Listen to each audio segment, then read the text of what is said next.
Hello viewers, আমাদের চ্যানেলের নিত্য নতুন ভালোবাসার গল্পগুলি সবার আগে শুনতে আমাদের চ্যানেলটি সাবস্ক্রাইব করে পাশে থাকা বেল আইকনটি অন করে রাখুন। ধন্যবাদ।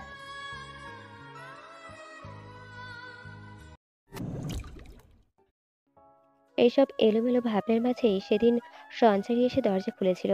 তবে স্থির হয়ে গিয়েছিল কেমন জিনিয়াকে দেখে, যে ওর ছেলের হাতটা শক্ত করে ধরে আছে এই সময়ে। তবে পরের মুহূর্তে খেয়াল করেছিল কৃষ্ণেন্দুর দুর্বল চেহারাটা। সেই সময় ওর কিছু জিজ্ঞাসা করার আগেই জিনিয়া বলেছিল, ওকে ধরে ঘরে নিয়ে যান, খুব জ্বর এসেছে কৃষ্ণেন্দুর। একই অফিসে কাজ করি, তাই এইসব দেখে আর ওকে একা ছাড়তে পারলাম না। যাই হোক, আসছি। কথাগুলো এক নিঃশ্বাসে বলেই জিনিয়ার অপেক্ষা করেনি। কৃষ্ণেন্দুর হাতটা ছেড়ে বেরিয়ে এসেছিল ওই বাড়ির দরজার সামনে থেকে। তবে এই মুহূর্তে সঞ্চারীর মনে ছেলের শরীরের চিন্তা বাদে একটা নতুন চিন্তা ঢুকে গিয়েছিল, জিনিয়ার চিন্তা। মেয়েটা একই অবস্থায় কাজ করে, এতদিন তো এইসব ব্যাপারে কিছুই জানতো না। জিনিয়া এবার তো ভালোভাবেই সুযোগ পেয়ে গেল ওর ছেলেকে ফাঁসানোর। কথাগুলো কেমন হঠাৎ মনে হলো ওর। তবে সেদিন জিনিয়া বাড়ি ফিরতে বেশ রাত হয়েছিল। নন্দিনী বেশ চিন্তা করছিল মেয়ের জন্য। তাই জিনিয়া ফিরতেই দরজা খুলে নন্দিনী কপালের ভাঁজ নিয়েই জিজ্ঞাসা করেছিলেন, কোথায় ছিলিস তুই? অফিস থেকে বেরোনোর সময় তো মেসেজ করলি, তাহলে এত দেরি হলো কেন? এই প্রশ্নে জিনা একটু আস্তে গলায় বলেছিল, আসলে মা, আমি কৃষ্ণেন্দুকে বাড়ি ছাড়তে গিয়েছিলাম, পুরো উল্টো রাস্তা তো, তাই দেরি হলো। কথাটা শুনে নন্দিনী এবার অবাক হয়েই বলল, কৃষ্ণেন্দর বাড়ি গিয়েছিস মানে? কেন গিয়েছিস? আর সঞ্চারী দেখেছে তোকে? জিনিয়া, আমি কিন্তু সেদিনের অপমানের একটা শব্দও বলিনি আজও। কি দরকার ছিল তোর ওই বাড়িতে যাওয়ার?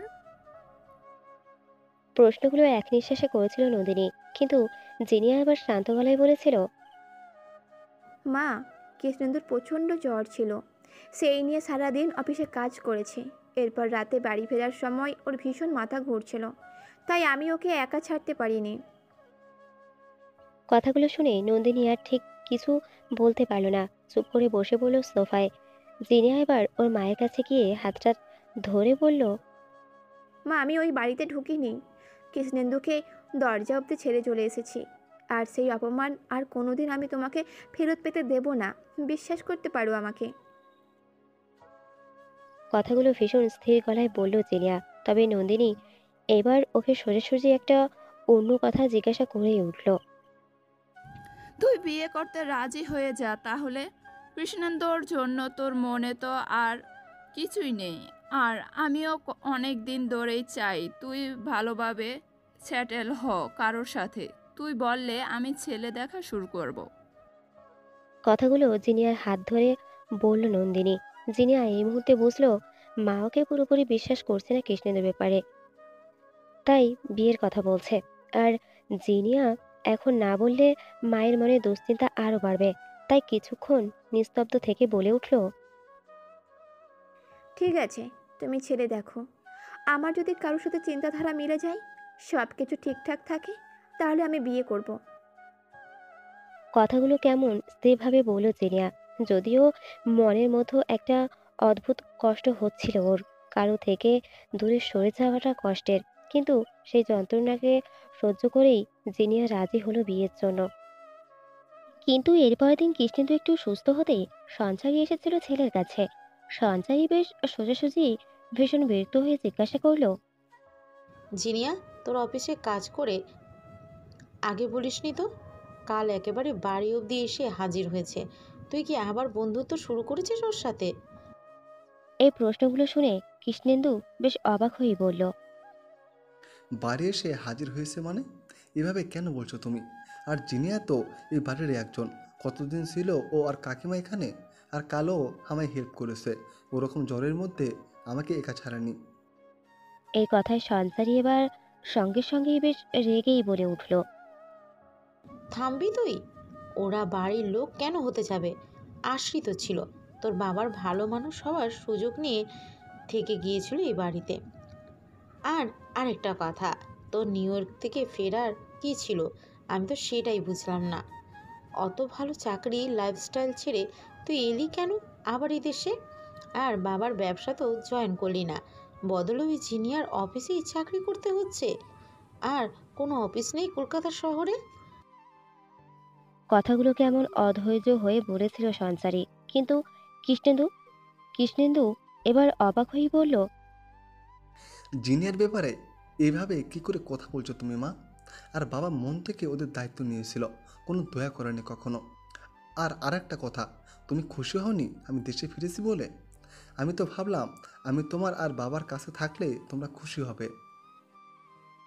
এই কথায় সঞ্চারী এবার ভুরু কুঁচকেই বলল, তোর বাবার কথা আলাদা, মন থেকে ভাব। কিন্তু আমি ওইভাবে ভাবতে পারি না, আমি ভীষণ প্র্যাকটিক্যাল। আর তোর অত ভালো চাকরি ছেড়ে দেওয়াটাকে আমি কখনোই সাপোর্ট করি না। আর আরেকটা কথা, জিনিয়ার থেকে একটু দূরেই থাক। তুই ওর সাথে মিশিস, বন্ধুত্ব রাখিস, এটা আমার পছন্দ না। কথাটাই কৃষ্ণেন্দু এবার ভীষণ কঠিন গলায় উত্তর দিল।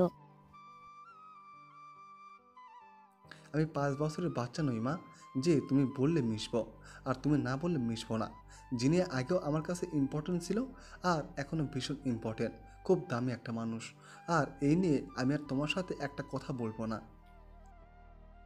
কথাগুলো খুব কঠিন গলায় বলে কৃষ্ণেন্দু বিছানা ছেড়ে উঠে গিয়েছিল সেদিন। সঞ্চারীর যদিও অসহ্য লাগছিল সবকিছু, ছেলে এভাবে মুখের উপর কথা বলবে ভাবেনি। তবে কৃষ্ণেন্দুর মনে একটা কথা এসে ভিড় করেছিল আজ। মা কি কোনোভাবে অপমান করেছে জিনিয়াদের?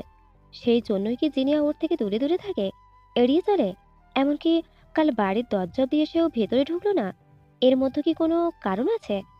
এমন কি কিছু ঘটেছে যেটা কৃষ্ণেন্দুর অজানা? প্রশ্নগুলো কেমন এসে ভিড় করলো হঠাৎ। একদিন হঠাৎ কথাগুলো কেমন অসহায় হয়ে বলেছিল কৃষ্ণেন্দু, কিন্তু জিনিয়া কেমন থমকে জিজ্ঞাসা করে উঠেছিল সেই মুহূর্তে। মানে তুমি কি বলছো এসব? কথাটা কৃষ্ণেন্দু জিনিয়ার চোখে চোখ রেখেই বলেছিল। মানে তুই আমার, শুধু আমার। আমি ভালোবাসি তোকে, আজ থেকে নয়, 3 বছর ধরে। শুধু একটাই ভুল হয়েছে, আমার বুঝতে একটু দেরি হয়ে গেছে। নিউ ইয়র্কে গিয়ে তোকে ছাড়া যখন থাকতে শুরু করলাম তখন বুঝলাম তুই কতটা দামি আমার কাছে। ওই দেশে এমন একটা সেকেন্ড, একটা মিনিটও যায়নি যখন আমার তোর কথা মনে পড়েনি। কিন্তু ততদিনে তুই অনেকটা দূরে সরে গিয়েছিলিস। আর আমার 3 বছরের চাকরির কন্ট্রাক্টের জন্য আমি ওই দেশেই ছেড়ে আসতে পারছিলাম না। তবে আমি যখন ফেসবুকে দেখলাম তুই এই মাল্টিন্যাশনাল কোম্পানিটায় চাকরি পেয়েছিস, তখনই ঠিক করেছিলাম 3 বছরের মেয়াদ শেষ হলেই আমি দেশে ফিরে এই কোম্পানিতে জব করব। আমি যেভাবেই হোক তোর কাছে থাকবো। তোকে এটা বোঝাবো যে আমিও ভালোবাসি। কথাগুলো এক নিঃশ্বাসে বলেছিল কৃষ্ণেন্দু, কিন্তু জিনিয়া সেই মুহূর্তে ঠিক যেন বিশ্বাস করতে না পেরেই বলেছিল, ভালোবাসো? তুমি আমাকে ভালোবাসো? কৃষ্ণেন্দু এবার ভাঙা গলায় আধো আধো স্বরে বলেছিল, হ্যাঁ, আমিও তোকে ভালোবাসি, ভীষণ ভালোবাসি। আর তুই শুধুই আমার। কথাটা জিনিয়া এবার সঙ্গে সঙ্গেই বলে উঠেছিল কেমন অগোছালো হয়ে। এটা সম্ভব না। গল্পটা তো অনেক দিন আগেই শেষ হয়ে গেছিল, যেদিন তুমি আমাকে সেই বিকেলে না বলে দিয়েছিলে। তারপর আর কিছুই নেই আমাদের মধ্যে, আর কখনো কিছু হতেই পারে না।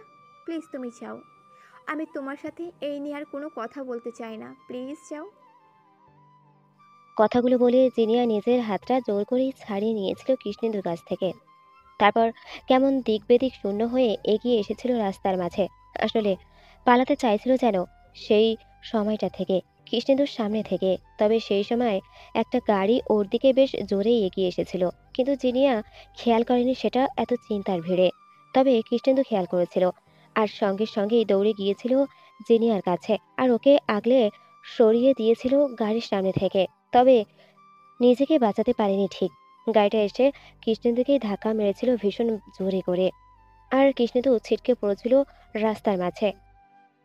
আর জিনিয়ার সামনেই হাতে মাথায় চোট লেগে রক্ত হয়ে যন্ত্রণায় কাতরে উঠেছিল ছেলেটা।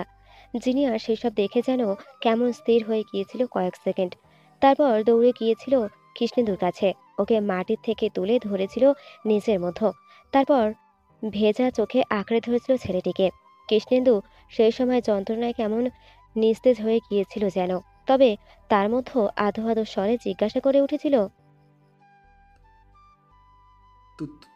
তুই ঠিক আছিস তো? তোর কোথাও লাগেনি তো?